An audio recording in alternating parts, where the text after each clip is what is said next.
On est dans cette série qui s'appelle Disciples. Et aujourd'hui, dans cette série, c'est le troisième volet aujourd'hui, j'aimerais parler de l'exemple. D'accord? Exemple. Alors, vous pouvez tourner vos Bibles avec moi dans 2 Timothée au chapitre 3. 2 Timothée au chapitre 3, et on va lire 6 versets ensemble, du verset 10 au verset 15. Alors, 2 Timothée, chapitre 3, verset 10 à 15, dans ce message qui s'appelle Exemple. Vous êtes avec moi? Ok, on lit ceci ensemble. Mais toi, Timothée, tu as pu m'observer dans mon enseignement, ma conduite, mes projets, ma foi, ma patience, mon amour, mon endurance. Tu as pu voir quelle persécution et quelle souffrance j'ai endurée à Antioche, à Iconium et à Lystre. Quelle persécution, en effet, n'ai-je pas subi? Et chaque fois, le Seigneur m'en a délivré. En fait, tous ceux qui sont décidés à vivre dans l'attachement à Dieu par leur union avec Jésus-Christ connaîtront la persécution. Et les hommes méchants et les charlatans s'enfonceront de plus en plus dans le mal, trompant les autres et trompés eux-mêmes. Mais toi, reste attaché à tout ce que tu as appris et reçu avec une entière conviction. Tu sais de qui tu l'as appris depuis ton enfance. En effet, tu connais les Saintes Écritures. Elles peuvent te donner la vraie vie qui conduit au salut par la foi en Jésus-Christ. On prie ensemble. Seigneur, merci pour ta parole. Je prie qu'elle soit élevée, glorifiée, que Jésus soit glorifié à travers elle. Ouvre nos oreilles et nos pensées afin que nous puissions recevoir cette parole, qu'elle puisse nous transformer, parce qu'elle en a le pouvoir. Au nom de Jésus. Amen. J'aimerais commencer en disant ceci. Premier slide, première photo. Il faut que tu trouves ton Batman. Tu es Robin, tu as besoin de trouver ton Batman. Vous savez que Robin, était extrêmement influencé par Batman. Pour tous ceux qui sont fans de Batman, comme moi, et certains se disent, mon pasteur prend régulièrement des illustrations de Batman, ok, je l'avoue, Robin a été inspiré, influencé par Batman. Ou pour ceux qui sont peut-être un peu plus la guerre des étoiles, prochain slide, il faut que tu trouves ton maître Yoda. Ou plutôt, ton maître Yoda, tu dois trouver. Tu as besoin de quelqu'un qui t'influence, qui t'inspire, qui est un exemple pour toi et qui va te montrer comment faire. Et aujourd'hui, j'aimerais justement vous parler de cela, de toute cette dimension de l'exemple. Et le texte qu'on a lu nous parle de l'exemple.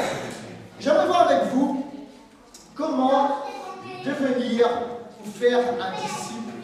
Et mon point, c'est par l'exemple. Premier point que j'aimerais voir avec vous dans ce message, c'est que Jésus est le plus grand exemple. Êtes-vous là? Jésus est le plus grand exemple. Dernièrement, j'ai une amie qui m'a dit ceci. Ah ouais, finalement, je peux dire que je suis chrétien. Qu'est-ce que tu veux dire par là? Finalement, être chrétien, c'est adhérer au message de Jésus. Et Jésus a dit, aime ton prochain, fais du bien à ceux qui te font du mal, bénis, ne maudis pas. Finalement, on peut dire que je suis chrétien parce que je suis d'accord avec le message de Jésus. Et du coup, je lui ai dit ceci. En fait, tu sais, au-delà du message de Jésus, le christianisme concerne Jésus lui-même. En réalité, il ne suffit pas simplement d'adhérer au message d'amour de Jésus. Et le message de Jésus est un message d'amour, mais pas seulement. Il y a beaucoup plus que cela. Il faut adhérer en Jésus lui-même. Et Jésus est le point de départ pour vivre cette vie d'exemple. La première chose que nous devons faire, ce n'est pas simplement recevoir le message d'amour de Jésus, mais c'est de recevoir Jésus qui est lui-même amour. Êtes-vous là? C'est recevoir la vie de Jésus en nous. Le point de départ de Jésus, c'est de passer de la mort à la vie, des ténèbres à la lumière, de Satan à Jésus-Christ, c'est ce que nous dit la Bible. C'est de passer par le processus de la repentance. C'est-à-dire, je tourne le dos à mon ancienne vie, au fait que je sois pécheur, à mon ancien style de pensée et de vie, et je reçois Jésus-Christ comme mon sauveur et mon Seigneur personnel. Et c'est ça, recevoir la vie de Jésus. Autrement dit, que tu sois mariage pour tous ou manif pour tous, tu as besoin de Jésus. C'est pas ta morale qui te sauve. C'est pas savoir si tu fais des bonnes œuvres ou pas. En fait, il n'est pas question de morale, il est question de mort. Soit tu es mort ou tu es vivant. C'est pas une amélioration, c'est une transformation. C'est pas un vague changement, c'est une métamorphose. Et le point de départ, c'est où est Jésus dans ta vie et qui est Jésus pour toi. C'est finalement recevoir la vie de Jésus. Et il y a un truc qui se passe lorsqu'on reçoit Jésus. On commence à expérimenter la croix, la mort et la résurrection. C'est-à-dire que Jésus qui est mort à la croix, la mort de Jésus m'est imputée et je commence à mourir à moi-même, à mon ancienne vie, à ce que j'étais, à mes erreurs, à mon péché, à ma fierté, à mon orgueil, à ma moralité, à mes bonnes œuvres. Je commence à mourir à tout cela et je expérimente la résurrection de Jésus. Je renais, je deviens une nouvelle personne. La question est, as-tu expérimenté cela? Et la bonne nouvelle, c'est qu'aujourd'hui, maintenant, nous pouvons expérimenter cette dimension de recevoir Jésus. Et ça, c'est le point de départ. Ensuite, lorsque j'ai reçu la vie de Jésus, je peux commencer à voir en Jésus un exemple. Le truc, c'est que si on fait le contraire, on commence à essayer de prendre exemple sur Jésus. Ok, Jésus a fait de bonnes œuvres, il a aimé les gens, il a bien parlé de ceux qui le maudissaient, Jésus est un homme bon, généreux, etc. Si je commence en disant, ok, je vais essayer de prendre exemple sur Jésus, le truc, c'est que ça va durer 1 semaine, 2 semaines, et puis au bout de 2 semaines, je vais tomber. Parce que finalement, je n'ai aucune puissance en moi, je n'ai pas la vie de Jésus en moi pour suivre l'exemple de Jésus. Donc la première chose, c'est de recevoir la vie de Jésus en soi. Et ensuite de suivre le modèle de Jésus. Et je lui dis, Jésus, écoutez bien, est notre modèle par excellence. Jésus est notre grand exemple. Paul a dit ceci dans 1 Corinthiens chapitre 11 et au verset 1. Suivez donc mon exemple, comme moi de mon côté, je suis celui du Christ. Et ce que Paul dit ici, c'est que l'exemple suprême, c'est Christ. Le modèle par excellence, c'est Jésus. La question est, qui est ton modèle? Qui est ton exemple? Quel est celui que tu suis en premier? Et c'est bon d'avoir des gens qui sont des modèles et des exemples, on va en parler. Mais notre modèle ultime et premier, c'est Christ. Si quelqu'un d'autre, en dehors de Jésus, est mon exemple suprême, et mon modèle suprême, c'est une idole. Ça s'appelle de l'idolâtrie. Et c'est quelqu'un qui est Dieu dans la vie, à la place de Jésus. Et le plus grand exemple, notre plus grand modèle, c'est Jésus. C'est celui que nous devons suivre et imiter. Et ça, c'est extrêmement important de le comprendre. Jésus est le plus grand exemple. Jésus est le plus grand modèle. Alors, premièrement, Jésus est le grand exemple. Deuxièmement,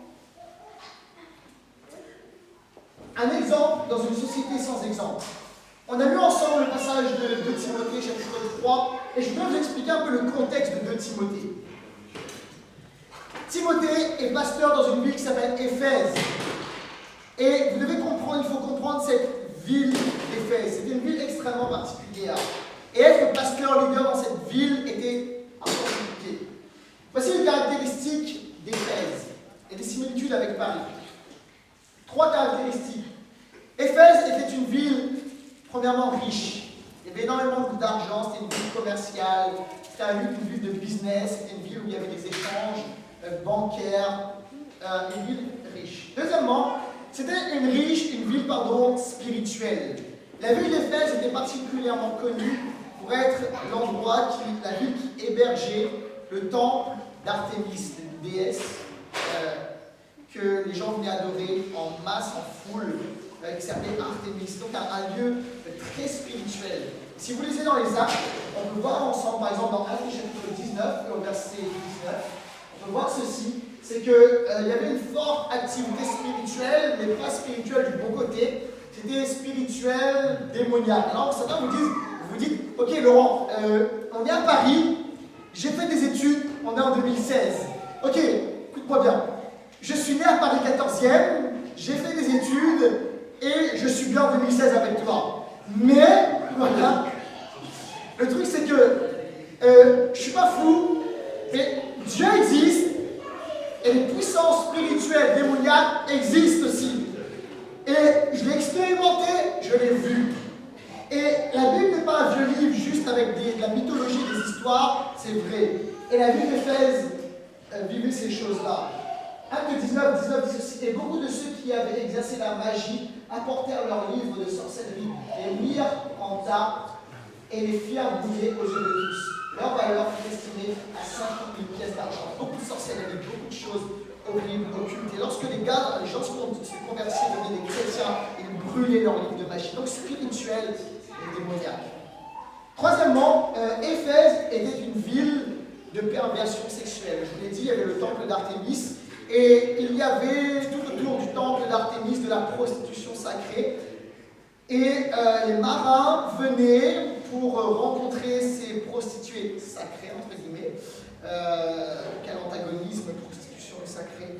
Et c'était une ville, surtout à une certaine période de l'année, où il y avait énormément de débauches, énormément de perversions, des choses juste folles se passaient dans cette ville d'Éphèse. Une ville incroyable. Et Éphèse était dans l'Empire romain. Et l'Empire romain était un empire extrêmement abusif par rapport aux enfants. Les enfants étaient battus, tués, prostitués, livrés comme esclaves. On les donnait dans les combats de gladiateurs. Il y avait beaucoup d'infanticides, de meurtres d'enfants. C'était l'Empire romain. Des fois, on voit la gloire de l'Empire romain, mais c'est aussi ça l'Empire romain. Et le contexte d'Éphèse est très très compliqué. Et Timothée est leader, jeune leader dans ce contexte. C'est pas facile. Ce que tu dois comprendre, c'est que Éphèse est une ville sans exemple, est une ville sans modèle, est une ville où c'était un jeune gars là-dedans, une jeune fille là-dedans. C'était compliqué de trouver quelqu'un qui pouvait bien te conseiller, bien t'éduquer et bien te structurer. Il y avait énormément de jeunes et d'enfants qui étaient complètement déstructurés, livrés à eux-mêmes. Et l'Église, dans le 1er siècle, l'Église était un endroit où les orphelins, où les enfants, où les adolescents étaient recueillis, aimés, et on leur amenait une structure, une éducation, et ils trouvaient une famille. Et regardez ceci, Paul utilise le langage de la paternité avec Timothée. Timothée se trouve dans un endroit, dans une ville, dans un contexte sans exemple, sans modèle, sans structure. Et Paul l'appelle mon fils, Paul l'appelle mon enfant. Paul se considère comme son père spirituel, il utilise le langage de la paternité. Et je crois que dans la génération dans laquelle on vit, je vois des similitudes avec Éphèse. Je vous disais tout à l'heure dans des annonces, et je vois des jeunes gars et des jeunes filles de ma génération qui grandissent dans un contexte, ce que j'appelle fatherless generation ou parentless generation. Les jeunes gars, des jeunes filles qui sont juste livrés à eux-mêmes, qui vivent sans structure, combien de personnes rencontrent, des gens qui ont été abusés, des gens qui ont été maltraités, des gens qui ont grandi dans un contexte sans structure, avec un problème d'estime de soi, avec de la violence, livrés à eux-mêmes. Et lorsque je rencontre ces jeunes, moi je me dis, mais pourquoi est-ce qu'il y a ces problèmes de structure? Et lorsque tu creuses, tu te rends compte qu'il y a toute une génération qui a besoin d'un exemple, qui a besoin de modèles, qui a besoin de grands frères, de grands sœurs, de pères et de mères qui va pouvoir les épauler, être avec eux et les aider. Et notre génération, écoutez bien ça, est une génération qui a extrêmement besoin d'exemples. Il y a une pénurie d'exemples et de modèles dans notre génération. Et en tant qu'Église, nous devons relever le défi. Être des grands frères, des grandes sœurs, des pères et des mères spirituels. Parce qu'il y a, et je le vois tout autour de nous, une génération brisée. Et le rôle de l'Église, c'est de relever le défi. La belle image, quelle belle image de l'Église lorsque l'Église est appelée la famille. Mais vivons la réalité de la famille. Il y a un besoin extrêmement urgent d'exemples et de modèles spirituels, mais pas que spirituels, à tous les niveaux. Une génération sans exemple, sans modèle. Troisièmement, un exemple par l'observation. Paul dit ceci. Mais toi, tu as pu m'observer dans mon enseignement, ma conduite, mes projets, ma foi, ma patience, mon amour, mon endurance. J'aime ce mot, m'observer. En fait, si tu mettais une caméra sur Paul et tu pouvais le suivre pendant 24 heures, 7 jours sur 7, et pendant tout un mois, tout ce que tu voyais, Paul, c'est un homme fidèle dans ses projets, fidèle dans sa foi, fidèle dans sa patience, fidèle dans son amour, fidèle dans son endurance. La question qu'on doit se poser, que je me pose, c'est qui observes-tu? Écoutez bien ça. Ton observation va déterminer ton orientation. Ton observation va déterminer ton orientation.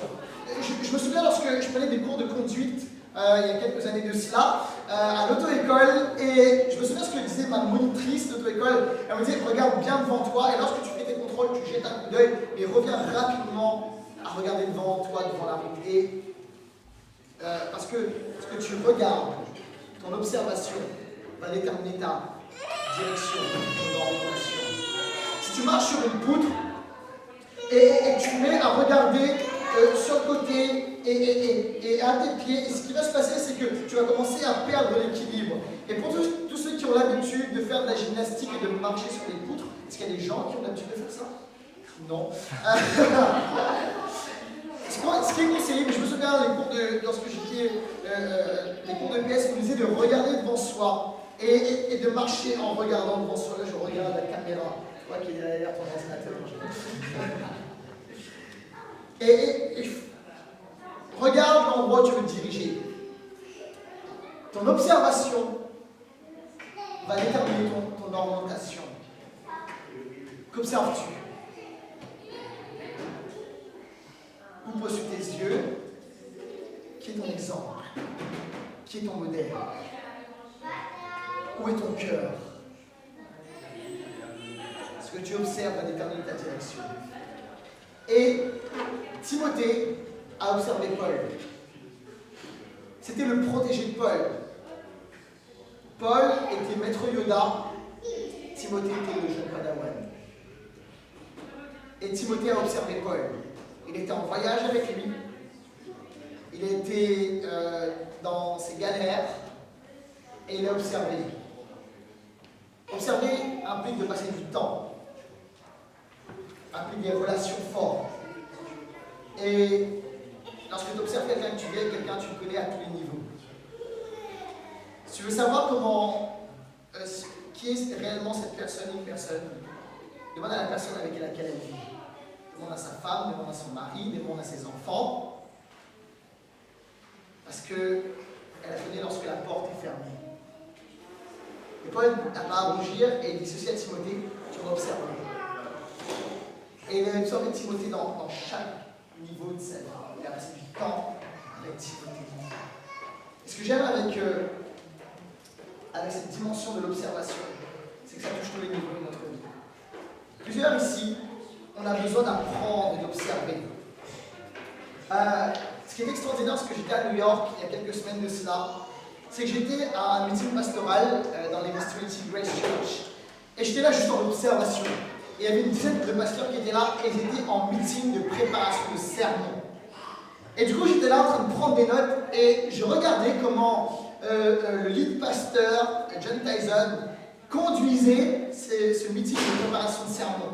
Et j'étais là et je regardais comment il distribuait la parole, je regardais comment il notait les choses, je regardais comment il l'orientait et j'ai pu observer comment il disait et j'ai pris énormément de notes. Et lorsque je suis arrivé à Paris, j'ai appelé le staff, j'ai dit à Padre et à Peter, on va travailler ensemble sur la série Disciples. Et qu'est-ce que j'ai fait? J'ai appliqué ce que j'ai observé.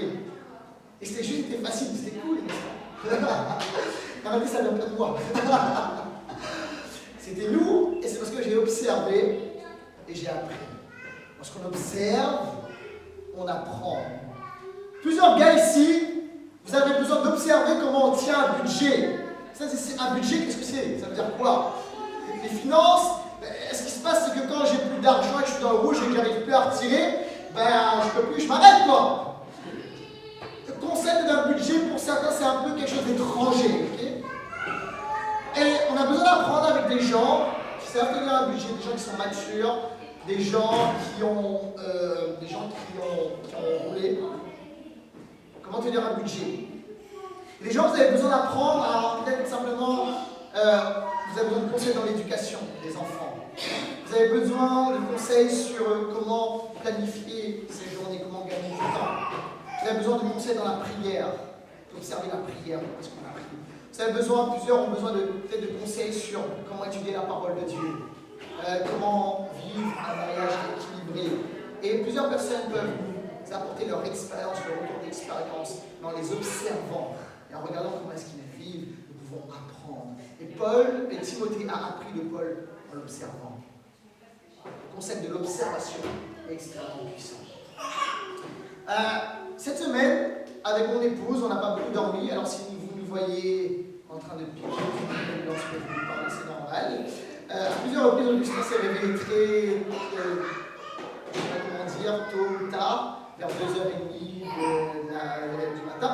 Et c'était un peu difficile. Et à plusieurs moments, cette semaine, lorsque je me levais pour prendre mon temps avec Dieu dans mon temps de dévotion, vers 6h, 6h30, j'entendais Papa! Je dis qu'est-ce qu'il y a? Papa! Parc! Ah, on va pas aller au parc à 6h. Papa! Musique, papa! Et non, on va pas mettre de la musique à 6h30 du matin. Et papa a besoin de prier. Alors, ce que j'ai fait, après avoir tout essayé, l'avoir remis dans son lit, j'ai dit je vais le prendre avec moi, je vais le mettre à côté, je vais lui donner des jouets, et puis je vais juste prier. Et en faisant ça, il y a un truc que je me suis dit, c'est en fait, Laurent, la prière est quelque chose de naturel, et finalement, si le joue à côté, il t'observe en train de prier, il va apprendre toute cette dimension de la prière. Une fois, j'ai entendu dire Jésus, Amen. C'est comme ça. C'est ce que Jésus a fait avec ses gars, avec ses églises. J'aime ce que dit un gars qui s'appelle Robert Coleman, il a dit ceci. Prenons par exemple la vie de prière de Jésus. Jésus n'a pas laissé par accident ses disciples l'observer parler à son Père dans la prière. Les disciples pouvaient ainsi voir la force que cela donnait à Jésus. Même s'ils ne saisissaient pas tout, ils avaient compris que c'était une part importante du secret de la vie de Jésus. Jésus, de façon extrêmement volontaire, a permis à ses disciples de l'observer lorsqu'il priait. Et j'essaie d'imaginer ça. Parce que Jésus, tôt le matin ou tard dans la nuit, était en prière.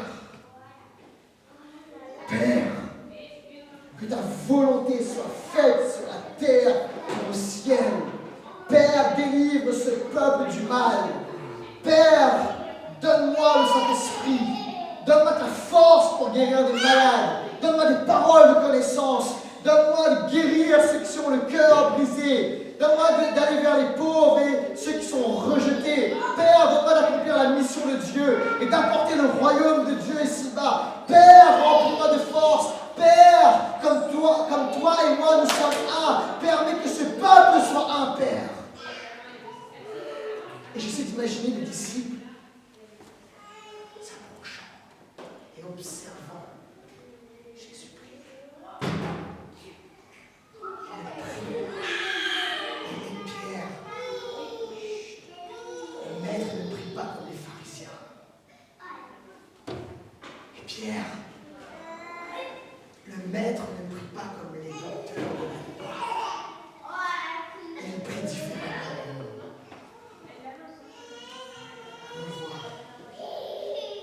Maître, enseigne-nous comment prier. Enseigne-nous comment prier.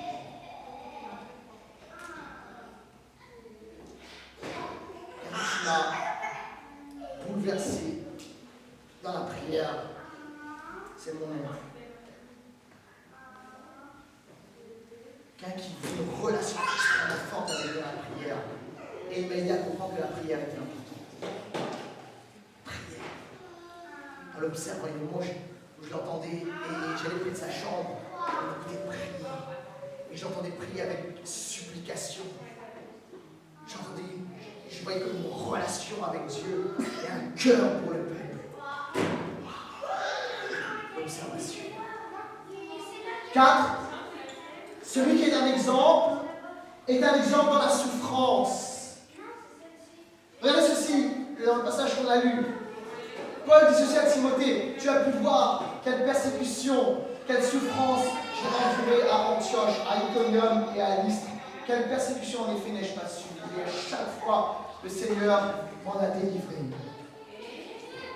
Paul était un apôtre. Et vous savez, il y a des moments où, je ne sais pas si tu te balades dans Paris, et tu vois des affiches de mecs habillés en costard, cravate, costard blanc, et tu vois apôtre à tel.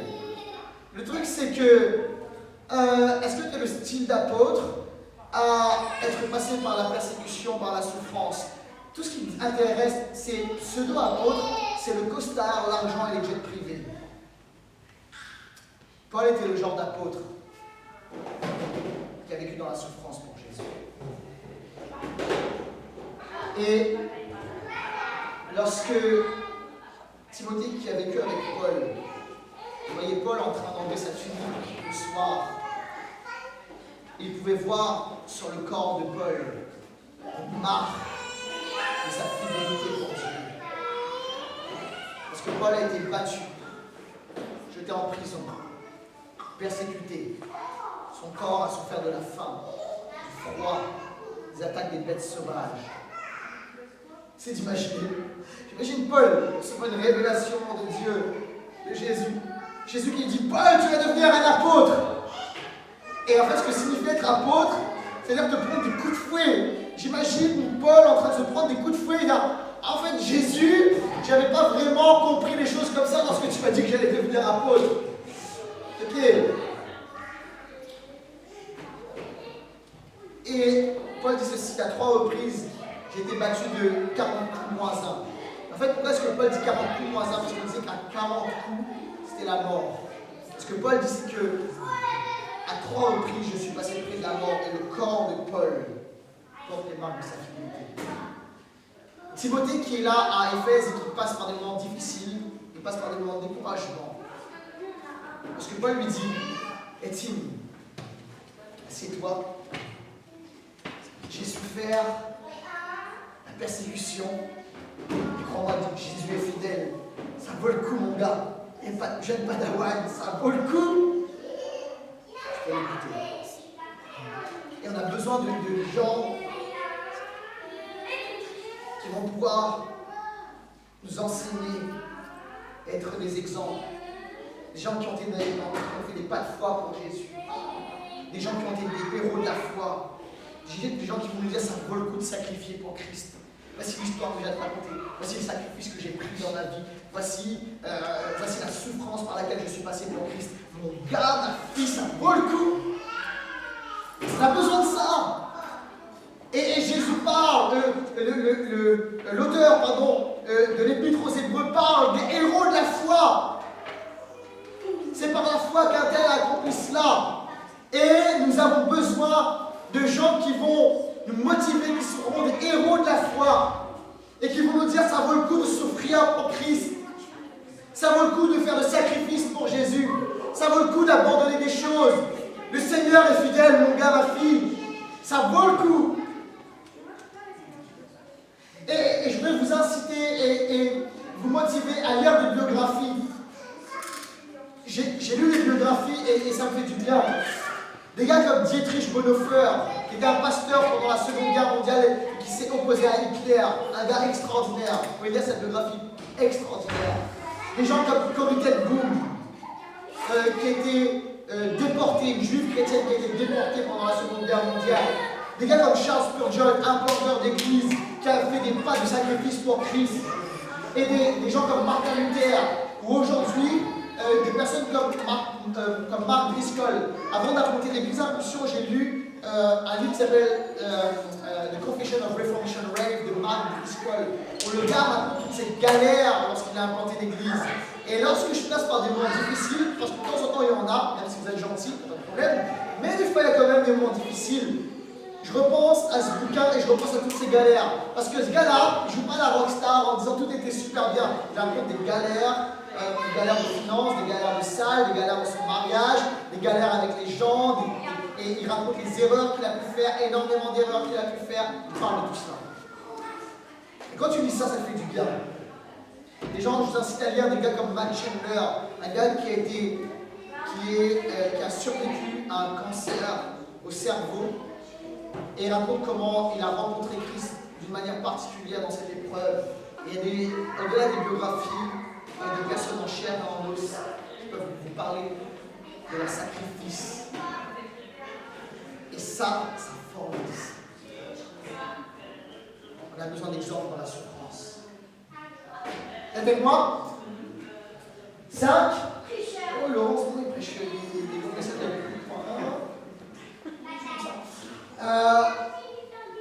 un exemple par l'avertissement. Paul a dit ceci, mais les hommes méchants et les charlatans s'enfonceront de plus en plus dans le mal, trompant les autres et trompés eux-mêmes. Paul avertit Timothée des pièges. Et là, dans tout le chapitre, vous pouvez relire le chapitre 3, Paul avertit Timothée des loups et des charlatans qui viennent dans l'église pour faire du mal, pour détruire l'église. Et Paul lui dit, fais gaffe à ces gars-là, fais gaffe à ces personnes, à ces faux docteurs, à ces faux enseignants. Il y a une vertu à l'avertissement. Et quelqu'un qui a un exemple, un modèle, c'est quelqu'un qui est capable de te dire, fais gaffe. Ça peut être un piège pour toi, ça peut être un piège pour toi. Fais attention. Je recommande ceci, c'est d'avoir quelques personnes à qui vous allez donner l'autorisation, la possibilité, la permission de vous avertir. Ne donnez pas cette possibilité à tout le monde. Des gens de confiance, des gens à qui vous avez donné votre confiance, des hommes, des femmes de Dieu, qui vous aiment suffisamment pour dire fais gaffe. Fais attention. Jésus a fait ça avec ses disciples. Jésus était rempli d'amour avec ses disciples. Et des moments, il leur dit fais attention. Fais gaffe. L'avertissement, c'est de l'amour. Vous savez, des fois on dit oui, mais l'amour, etc. Dire toujours oui, c'est pas de l'amour, c'est de la faiblesse. Dire toujours ok, tout va bien, et dire chérie, fais gaffe, ça va être un piège pour toi. C'est pas de l'amour, c'est un manque de courage. Si on aime quelqu'un, lorsqu'il va se brûler, on va dire fais gaffe, tu vas te brûler. Les amis, je voudrais vous dire ceci. Ça fait maintenant 4 ans et demi que l'église Impulsion existe. Et pour tous ceux qui sont là depuis le début, ou ceux qui sont là depuis quelques temps, vous connaissez mon cœur et je vous aime. Et je veux être bien. Juste permettez-moi de vous dire en tant que pasteur, fais gaffe, tu vas te brûler, c'est un piège pour toi.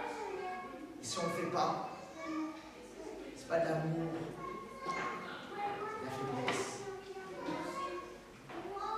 L'amour et l'avertissement fonctionnent ensemble. Il faut dire la vérité. La vérité avec l'amour.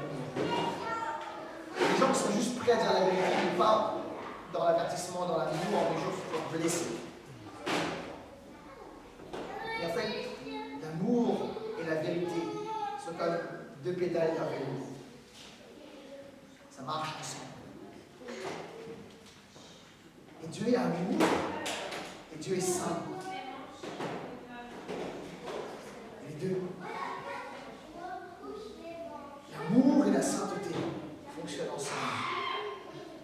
Laurel Hardy, Starkey Hutch, Thierry Hamid. Marche ensemble. 6. Un exemple par amour des Écritures. L'avertissement et l'amour des Écritures fonctionnent ensemble. Paul était un gars qui aimait les Écritures et Timothée a pu observer Paul en train d'étudier les Écritures. Paul a étudié les Écritures à un moment, mais d'une manière légaliste. Et lorsqu'il a découvert Jésus, il a découvert les Écritures d'une nouvelle façon. Et il pouvait lire l'Ancien Testament et voir Jésus à chaque page.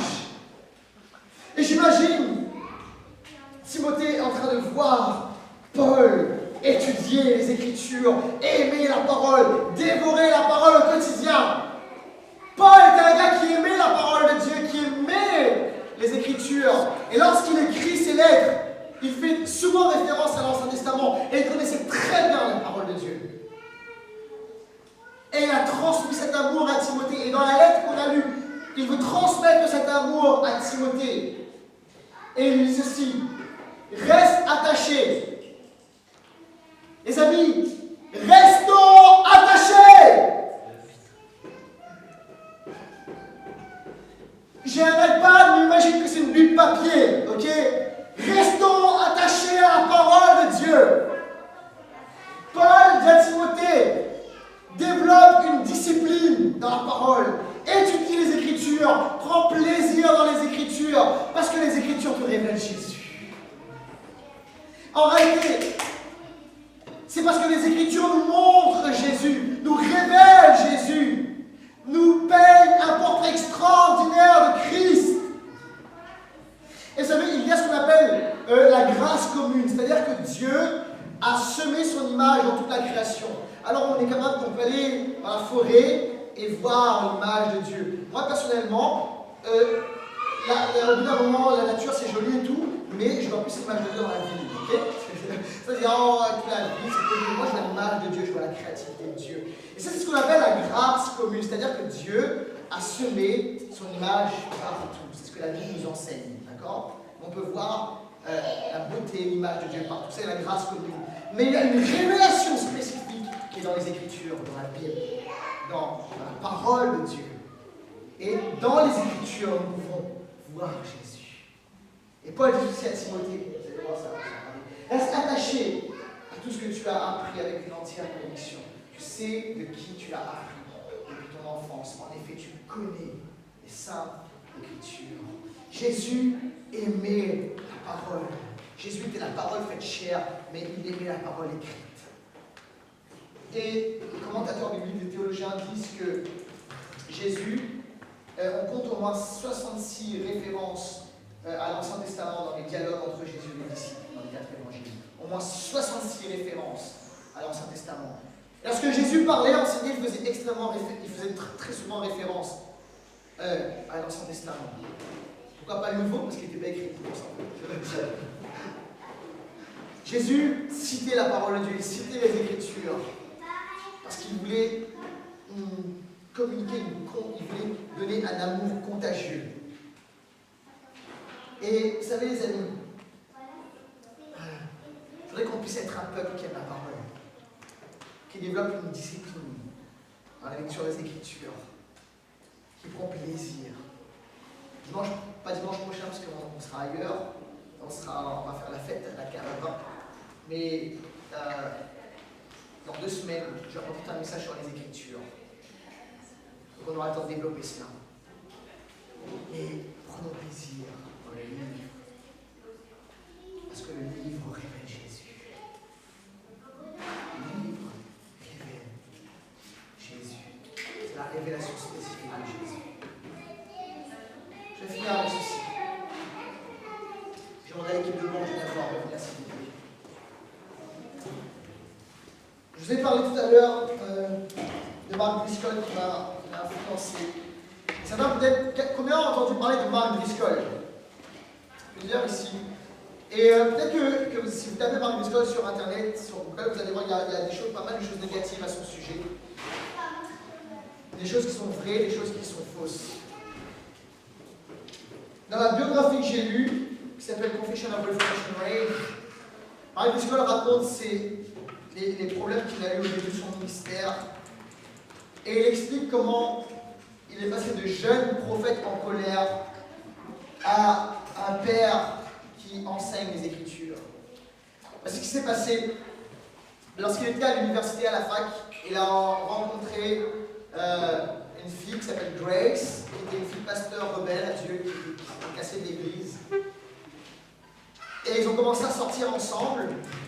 Et cette fille lui a offert une Bible, alors il a commencé à lire la Bible, et il a été touché par la parole de Dieu. Suite à ça, il a commencé à fréquenter une église, et quelques temps plus tard, quelques temps après, sans père spirituel, sans exemple, sans modèle, ils se sont mariés avec Grace, et quelques temps plus tard, ils ont commencé chez eux dans leur salon des études bibliques. Et c'était le début d'une implantation d'église. Et les gens commençaient à venir.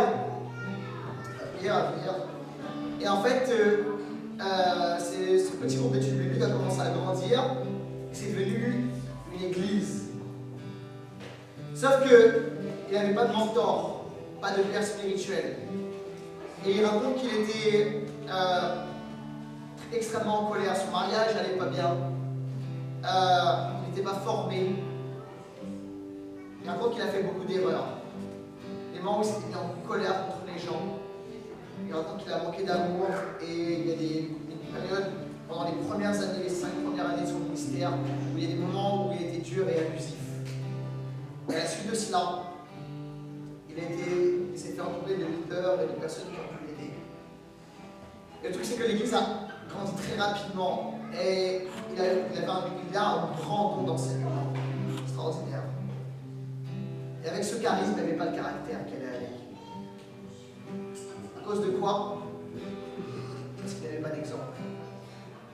Aujourd'hui, il dit, j'ai mal commencé, commencez pas comme moi. Et au fur et à mesure, il était accompagné, coaché par des pères spirituels. Et si aujourd'hui vous allez dans l'église qu'il est en train d'implanter, qui s'appelle The Trinity Church, vous pouvez voir toute une équipe de superviseurs, de pères spirituels, qui sont des superviseurs spirituels et qui l'accompagnent, qui sont capables de l'avertir et de lui dire attention et de l'encourager également. Le ministère apostolique. Et dit Dieu l'a aidé à passer de jeune prophète en colère, gros nom, un grade extraordinaire mais de caractère, à un père qui enseigne les Écritures. Voyez-vous, je prie pour que, ici à l'église Impulsion, nous soyons une église de disciples. Et pour être des disciples, nous avons besoin de pères et de mères spirituelles. Nous avons besoin de grands frères, de grandes sœurs.